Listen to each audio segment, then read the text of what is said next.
soit dans les mariages ou baptêmes, la noix de cola occupe une place particulière dans notre culture. Les vertus de ce fruit prisé à suivre dans un instant. Les Aiglons basketteuses gèrent parfaitement leur rencontre au sommet face aux Marocaines en remportant le match sur le score 97-61. Les détails à suivre dans ce journal. Mesdames et messieurs, bonsoir et bienvenue dans ce 1935. La noix de cola occupe une place particulière dans notre culture. Elle joue un rôle central dans les cérémonies importantes telles que les mariages de baptême. Ses vertus sociales, culturelles et sanitaires marquent une distinction significative dans les rites et traditions de notre société. Pour en savoir davantage sur ce fruit prisé de notre culture, suivons ces reportages signés Fousseni Sissoko. La cola est toujours considérée dans notre société comme un symbole de respect et d'union. Elle est couramment utilisée lors des mariages, des baptêmes et autres cérémonies sociales. Cette place accordée à la cola n'est pas un fruit de hasard. La cola est complexe. Tant qu'elle n'est pas fendue, il est difficile qu'elle se gâte. C'est pourquoi elle est utilisée lors de nos mariages, baptêmes et autres cérémonies. C'est un fruit qui symbolise l'union et le bonheur. La cola a beaucoup de vertus. La cola a beaucoup de vertus dans notre société. Elle est très précieuse et marque le respect et la considération. Elle est très différente des autres excitants comme la cigarette ou le tabac. Malgré sa forte consommation, ce fruit qui provient d'ailleurs se décline en plusieurs variétés. La cola provient de divers horizons, notamment de la Guinée et de la Côte d'Ivoire. Et il existe plusieurs types tels que le Naminoro, le Marassa, le Sokou, le Dagabana et le Yelenwuru. Ce n'est pas tous les jours que la cola marche. En plus de ses vertus et de son rôle dans le renforcement des liens sociaux, la cola est prisée pour ses bienfaits sanitaires. Elle est notamment réputée pour ses propriétés aphrodisiaques et est bénéfique pour la digestion. À présent, l'actualité sportive où le stade malien de Bamako rejoint le FC Djara en finale de la Supercoupe Petrobama. Les Blancs ont pris le dessus sur Binga FC lors de la seconde demi-finale de la Supercoupe Petrobama sur le score de 3-0. C'était ce lundi 9 septembre 2024 au stade Mamadou Konaté de Bamako. Le reportage est signé Kadiatou Barayogo et Mamadou Diallo. Après l'élimination du Djoliba AC lors de la première affiche des demi-finales de la Supercoupe Petrobama, organisée par la Ligue de football du district de Bamako, c'est tout méfiant que le stade malien de Bamako a abordé sa rencontre comptant pour la deuxième affiche des demi-finales face au Binga FC. À l'entame, le stade malien domine la partie. Avec la pression, Binga FC marque contre son camp à la 7e minute par le biais de Ibrahima Dambélé.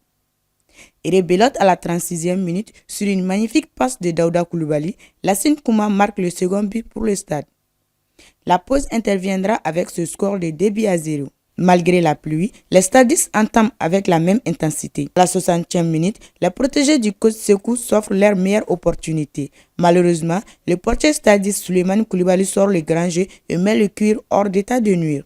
Le stade, sur une contre-attaque, corse l'addition à la 63e minute grâce à Bakary Kouma. Malgré quelques regains côté Binga FC, ils n'arriveront pas à réduire le score. Et au coup de sifflet final, le tableau affiche 3-0 en faveur du stade malien de Bamako. On les a laissés jouer, on n'est pas vite rentré dans le match, on les a trop respectés. L'équipe comme ça, quand on les laisse prendre la confiance, après ça devient compliqué. Les matchs, ce n'est pas des matchs amicaux pour moi, c'est des matchs de préparation, on prépare le championnat. Mais ça nous a permis de voir certains niveaux à une certaine pression. Aller en finale, c'est tout en beau. Les finales, c'est bien à jouer. Je pense que ce match nous a donné beaucoup d'idées. Il n'y a pas de problème. Donc on va essayer de corriger les lacunes. C'est l'entraînement spécifique qu'on va faire pendant toute la semaine et pour aller au match, Inch'Allah. Avant la finale de cette compétition, le stade malien de Bamako mettra le cap sur Moro via la capitale libérienne où elle devra affronter le FC Pennsville ce samedi 14 septembre 2024. Rencontre comptant pour les matchs allés du dernier tour de la Coupe de la Confédération. Actualité sportive toujours cette fois-ci avec la rencontre au sommet entre les deux équipes vainqueurs lors des deux premières journées. Les Maliennes et les Marocaines avaient rendez-vous pour la suprématie du groupe. Dans ce duel, les Aiglons basketteuses gèrent parfaitement et l'emportent sur le score 97-61, validant ainsi leur ticket au quart de finale qui opposeront le Mali au Rwanda. Le commentaire est signé Kadiatou Barayogo.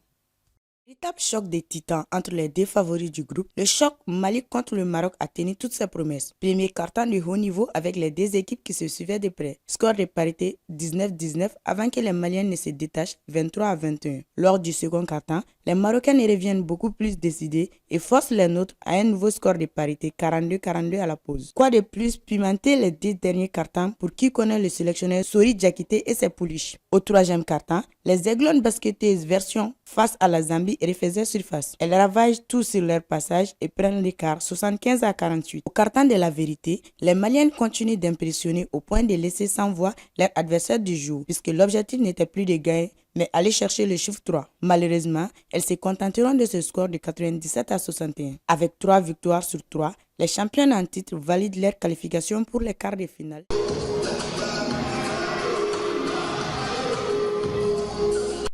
De sport, nous passons à l'actualité au-delà de nos frontières, commentée ici par Astanso.